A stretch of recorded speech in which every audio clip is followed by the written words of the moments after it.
Hello everyone. Welcome back to Simply Breeze. My name is Bree, if you are new here, and I teach practical life skills that everybody should know in their lifetime. And so today we're in the kitchen, we're gonna be cooking. And what we're actually gonna be cooking is, I believe it's duck. Yeah, I pulled out duck. These are duck breasts, and we are going to be making a duck ramen. My fiance loves ramen. I wanted a much healthier version of ramen other than top ramen, and so I learned that ramen is pretty easy and quick to make from home, and then you can add whatever you want in it. So what I'm gonna do is I have my Instant Pot right here. I absolutely love my Instant Pot. In the age of too many appliances, I use my Instant Pot almost weekly. So if you've ever debated getting one, I highly recommend it. They're a small investment, nothing significant, but if you can afford it, I'd recommend an Instant Pot. But I have my Instant Pot out because I'm going to hard boil some eggs because we like hard boiled eggs in our ramen. And if you've ever been to a ramen restaurant, they do have hard boiled eggs and vegetables in there.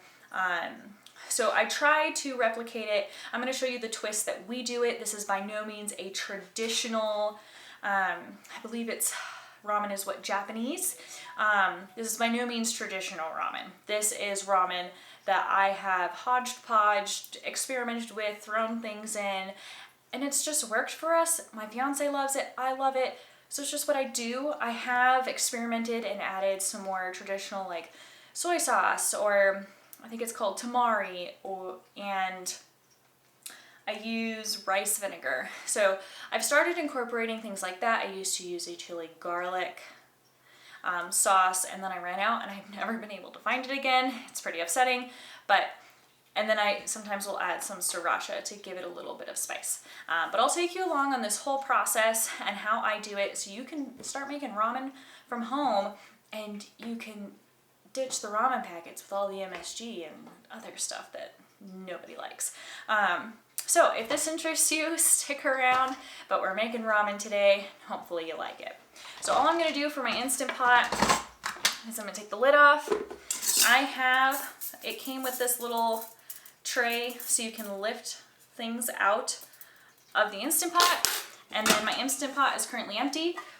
When you go to pressure cook anything, you want a little bit of liquid in here. So I'm gonna probably put between half a cup to a cup of water so that way the Instant Pot can come to pressure.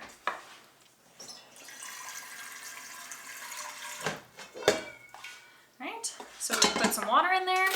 I'm gonna put this back in, and then let me grab the eggs.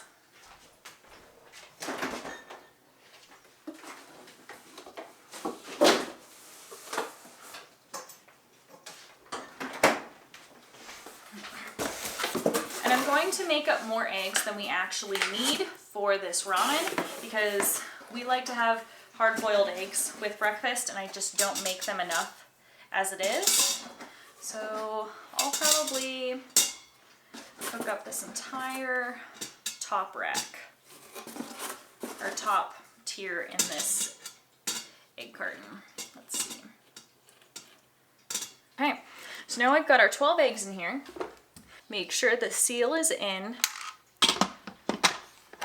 Turn the lid on, make sure it is set to seal, not vent. I'm going to plug in the cord in the back. Plug the Instant Pot on in. And all I'm going to do is I'm going to hit egg. I want it on high pressure, and about 6 minutes should be sufficient. I don't want it to keep warm. I want it to start depressurizing, and then we're gonna hit start. And you set it and forget it, and we'll be back. It'll cook for a total of 6 minutes, but it's gonna take at least 10 to 15 for it to actually rise up to pressure. But once it's up to pressure, it'll cook for 6 minutes, and then we have to wait for it to depressurize just a little bit. Okay, so while we're waiting on this to come to pressure, I'm gonna set this up here out of my way, and I'm gonna go ahead and get my carrots shredded. We like shredded carrots with our ramen, and I while I was at the store, I was looking for bok choy. I like to put steamed bok choy in our ramen. They didn't have any, which, I mean, isn't too surprising. It's really not in season, but that's totally fine. We'll make do. But I got us some green onions, and mushrooms were on discount, and so I picked up some mushrooms. My fiance isn't a huge mushroom fan, but I love mushrooms. So I'm gonna dice up some mushrooms for myself, get the carrots shredded, while this is doing something for us. Okay, we've got carrots that I need to shred on up and wash, but look, I got these baby Bellas. We're on discount for $2.52, and I think this whole thing is usually well over $5-6. So that was a score. I think we just need one carrot to be shredded, and then I may have to put the rest of these mushrooms in the freeze dryer to freeze dry them out, because freeze dried mushrooms are amazing. So let me get this guy rinsed off and peeled.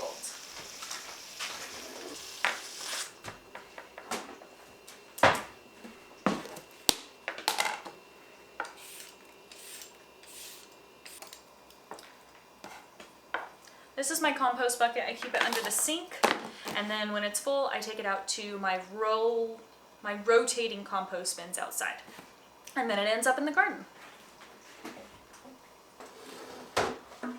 I got a container for my sliced up mushrooms, and then I'm gonna have a container for my shredded carrots.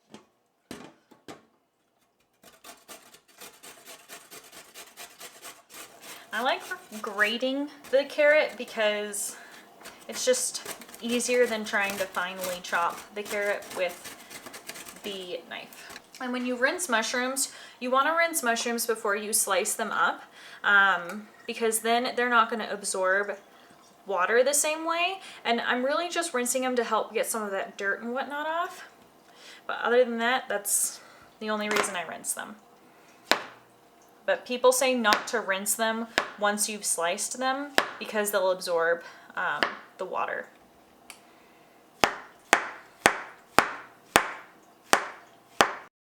Yeah, we're gonna give them a good rinse real quick, and then I'll pop them in the freezer. I'll lay them out on my freeze dryer tray. I'll slice them up, lay them out on the freeze dryer tray, and they will be perfect.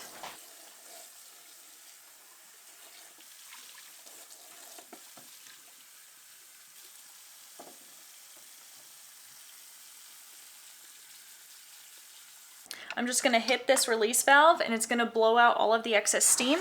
I am gonna throw a towel over it, because that steam is incredibly hot. So while we're waiting for that to depressurize, I am going to let these mushrooms just drain. I'm gonna put these two, the shredded carrots and the sliced mushrooms, into the fridge so they stay cool until my fiance gets home, because all we have to do next is cook the duck, boil the noodles.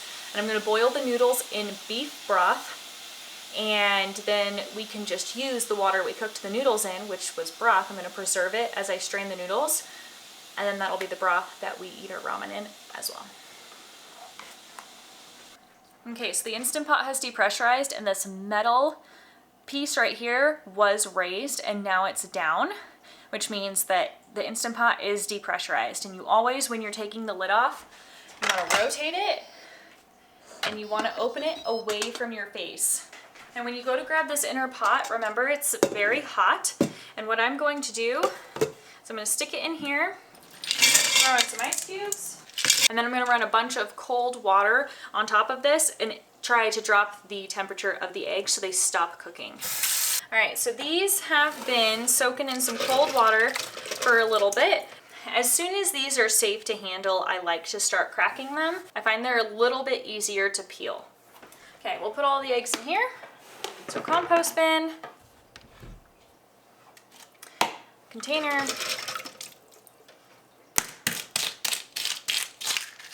and one thing I like about the Instant Pot is generally the eggs peel beautifully.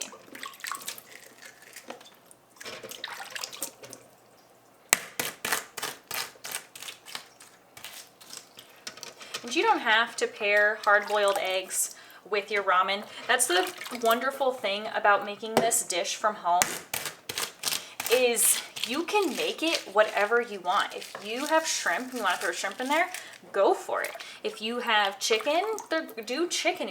I've made it with pork. Pork is really delicious. I just cooked up some pork chops and I put like a really good like teriyaki soy sauce marinade, and the pork was delicious.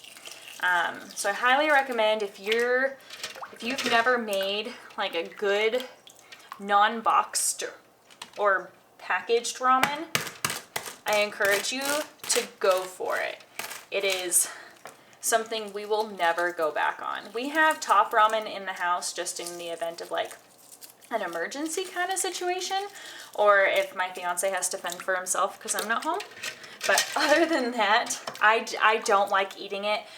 I'll eat the noodles, but I won't eat the sauce packet. Or the seasoning packet, I think is what's in there. I think that's 12 beautifully peeled eggs. And then I'll show you what we'll do with these eggs with a couple of them. The ones we're gonna eat with the ramen, I'm gonna show you what we're gonna do with those. The rest I'm just gonna package up and put in the fridge, and we can eat those for breakfast the next couple of days. All right, so I got those mushrooms sliced. I'm just letting them continue to dry off before I stick them on the freeze dryer trays. And I can go to the sink. But now, what I'm gonna do for my hard-boiled eggs is I'm gonna grab, we'll probably each eat 2 tonight. I'm just gonna grab 4. I'll put a lid on these and put them in the fridge. And I don't do soy in it. It's really just a personal choice. There's no allergy or anything. I just stopped using soy, and I've realized now when I eat soy, I have a reaction. So a lot of people I have been learning are actually also not very soy tolerant. Do your research. I'm not a doctor. I'm just telling you what I've seen. So I'm just gonna go ahead and use coconut aminos in place of soy. And I'm just gonna marinate these eggs a little bit. And I found a recipe somewhere, I don't remember where, but it called for just a little bit of rice vinegar. So I'm gonna add just a little bit of rice vinegar. I'm gonna seal this bag up. Try to remove as much air as possible. And I'm gonna shake the eggs on up. And then these are also gonna go in the fridge, and they're just gonna marinate for a little bit until we are ready to eat dinner. And I don't know where I saw this. But I felt like it was when I looked up a ramen recipe one time, and they said to do this with the eggs, and honestly, I like the flavor that it adds to the eggs. So if you haven't, give it a try. It's delicious. Really quickly, I'm gonna get these mushrooms laid out on my freeze dryer tray so I can get them freeze dried. They don't, there we go. Just spread them out. Make sure that they're not stacked too tall. And I've freeze dried mushrooms before. They freeze dry beautifully, and I used them to make homemade cream of mushroom. That turns out really well. I've also just used the freeze dried mushrooms in dishes, like a fresh mushroom. I will just add the freeze dried mushrooms to some hot water, let them sit for a couple of minutes. You can't necessarily eat them raw. They're not quite the same raw, but they're really good added into cooked meals. I'm gonna go put these in the freezer so they can freeze over, and then here soon I'll have other things to put into the freeze dryer, and then I can get the freeze dryer running. Okay, so the trick with wild game meat, especially goose and duck, is you generally want, we've discovered, we generally want it to be brined before we use it. It helps eliminate some of the gamey flavor and makes it just a little more tender, helps draw out some of the blood. We prefer to have our goose and our duck brined before we consume it. I know a couple people who don't, but I do absolutely love both goose and duck. I think they are delicious meats, especially if they're cooked properly. If they're cooked terribly, they're not very good. And we've also learned that if they're cooked too done, they're disgusting. we have found that a nice rare, medium rare might be pushing it. And it's just super flavorful, delicious, and juicy and tender. It's the way that we found it to be most delicious. And my fiance is a medium rare type of person. I love rare meat. I like it still mooing, and I find it absolutely delicious.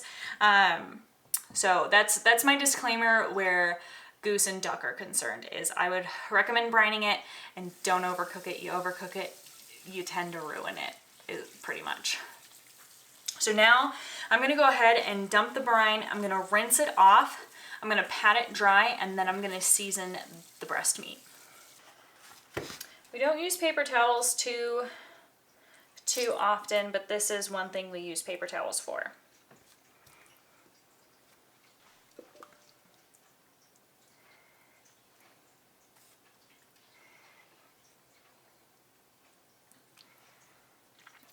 Also, the risk you run with goose and duck meat, because you shoot it with a shotgun, so you generally want to be a little cautious of finding BBs in the meat.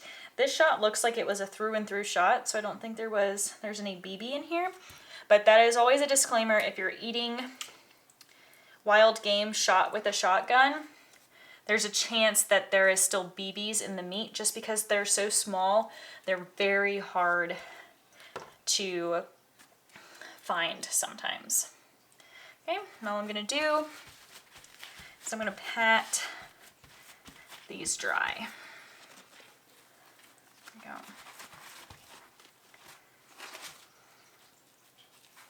Fantastic. These are little tenderloins, so just like chicken, goose and duck also have little tenderloins, and they're delicious. Okay. We'll just get you all off the... Okay, so before I go ahead and get my meat seasoned and cooking on the skillet, I want to go ahead and get my broth heating up and getting to temperature. Because once it comes to temperature, we can cook the noodles. And I'm using homemade beef broth. So all of this is super nutritious, and I don't want any of it to go to waste.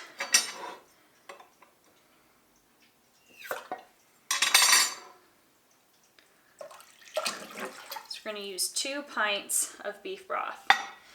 There we go.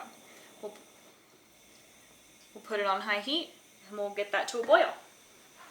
Okay, so while the broth is coming to temperature, we're going to go ahead and get all of this seasoned. We're going to salt, and I ran out of salt in my shaker, so we're going to try and do this delicately.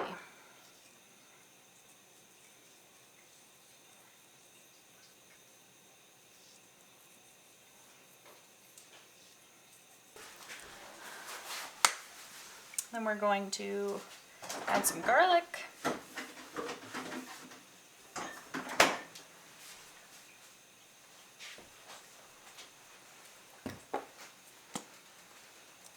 We're going to add just a little bit of thyme.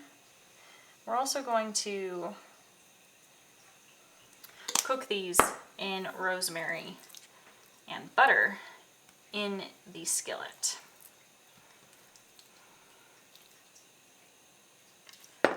And then we're going to garlic.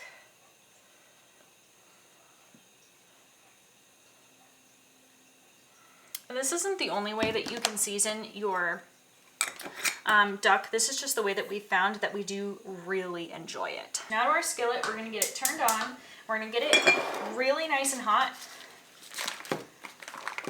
And we're going to add butter to the skillet. So we're cooking the duck in butter.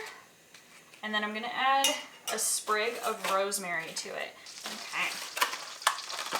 So we've got some kind of freshly dried rosemary. I'm going to go ahead and we're just going to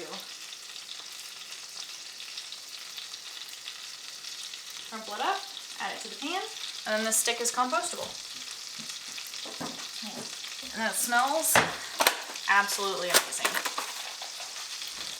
So I'm gonna go ahead and now that the skillet is mostly warmed up, ooh, and splattering butter everywhere, we're gonna turn it down. I've ruined far too many shirts because of splattering butter. Okay.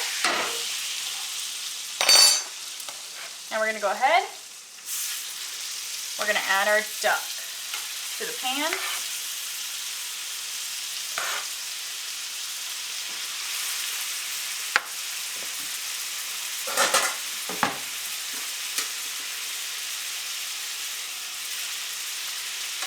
And we'll put a lid over it here in a minute. And then the noodles that I like to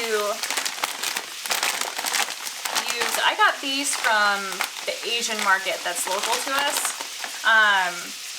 But I've also gotten my ramen noodles at Costco. Costco has some really good rice noodles and I think they're delicious. So now this is up to a boil. I'm not quite ready to put the noodles in. The noodles are gonna take maybe 5 minutes. I want to make sure the meat is cooked first. So I think I need to turn the heat up on this just a little bit because I want it to be more like a sear. And I turned my broth, I'm going to turn that off now. And actually what I want to add to my broth is we're going to season the broth because you want the broth to have flavor too. It is already, correction, it's already seasoned because I made it. So actually what I'm going to do is I'm going to add a little bit of sesame oil. And again, I'm just winging it. I'm not following a recipe anymore. I can write down for you what it is I'm doing in this dish. But this isn't necessarily me following a specific recipe anymore. I'm just making it up. So I'm going to go ahead and add just a splash of hot sesame oil. Because a little of this stuff goes a long way. And then, what did I do with it? Oops.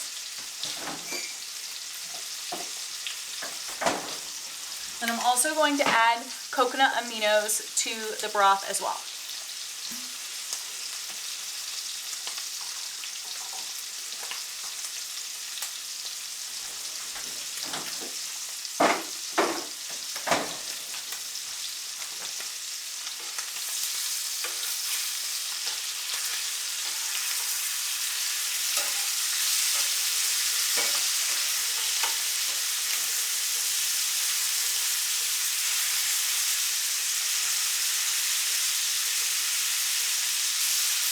And then we'll go ahead and add the tenderloins because these aren't going to take any time.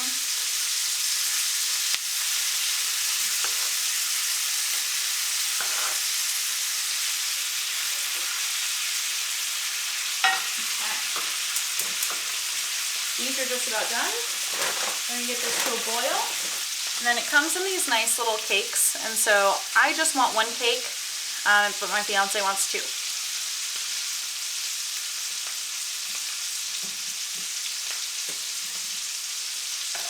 And those will cook up in a matter of minutes.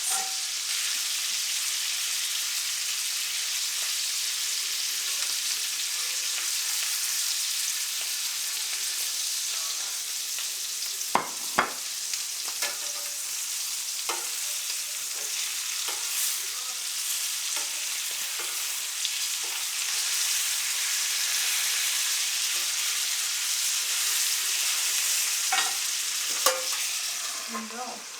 We'll put the lid on just to make sure they cook a little bit more so they're not raw. And then dinner will practically be served. And for these noodles, you can just separate them with a fork. I just want to make sure I get them all submerged.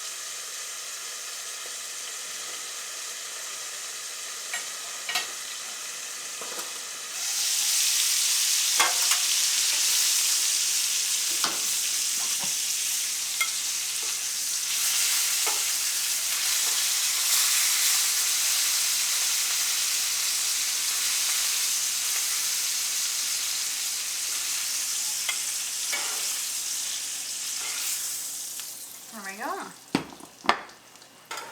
Just put the lid right back on top. We'll get that off the heat. Alright.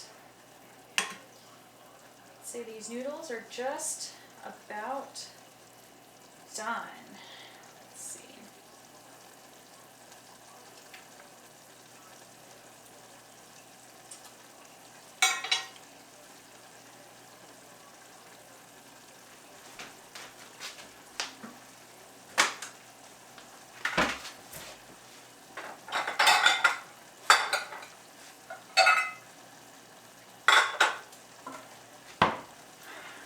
There we go. And the way that I trap the broth so we can use it in the ramen is I get another vessel and I put my strainer right on top and I just pour right into there. There you go. We're gonna grab this.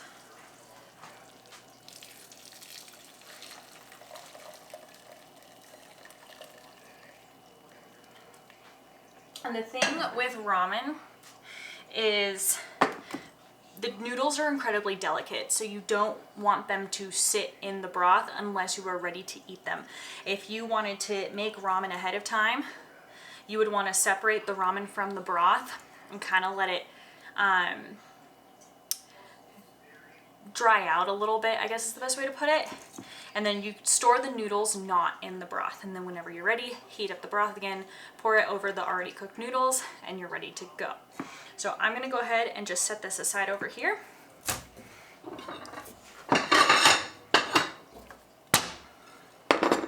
So noodles are ready. And this really isn't a whole lot of broth, but that's okay. And I'll just leave the broth in there.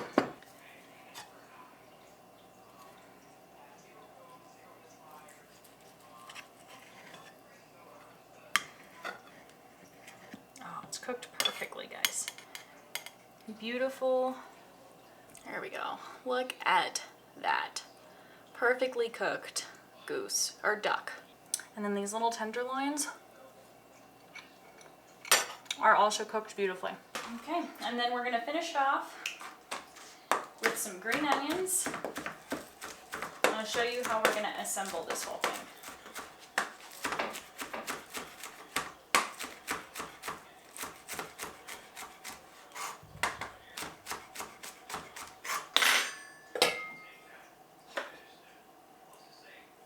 Now we'll dish up all the noodles.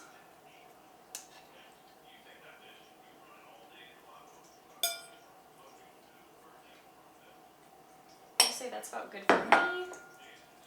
Say that's good for Reed.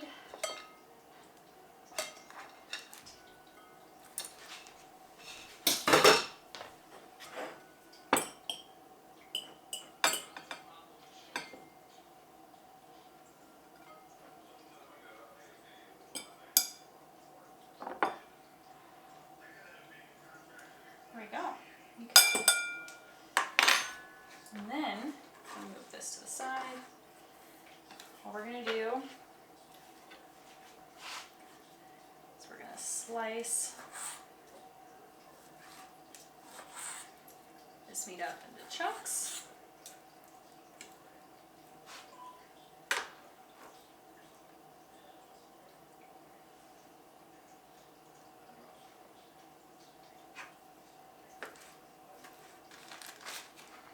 And then the eggs, I'm going to cut in half.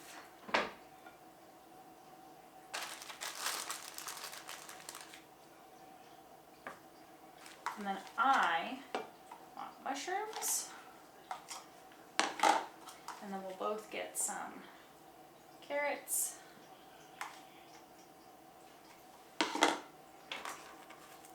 We'll add some green onions.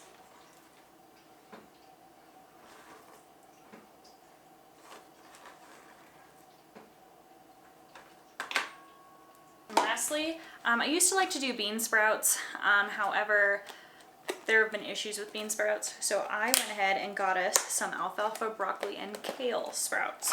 And we're going to we're just going to put that on top.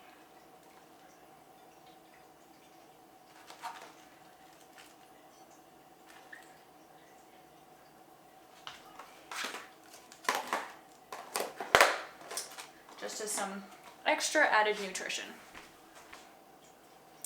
And this is dinner. if you have not made homemade ramen, I'm going to encourage you to go ahead and give it a try, because it looked like a labor of love, but it was really just prepping everything. It really wasn't difficult to throw together. And so I highly encourage you to go after it and get it and give it a shot. Look up some recipes online. I'll write down what I did for this particular bowl. And if you want, you can give it a try and let me know what you thought of it. So this was very easy and very simple to make. My goodness, my cat was being ridiculous. Hopefully you like this. If you give this a try, I want to hear about it in the comments. But if you enjoyed this, please give me a thumbs up and consider subscribing if you are new or if you haven't subscribed yet. It really helps me out. Plus, it'd be nice to have you here and be a part of this community. So I hope you have a wonderful rest of your night. We are gonna eat dinner, and I will talk to you guys next time. Bye.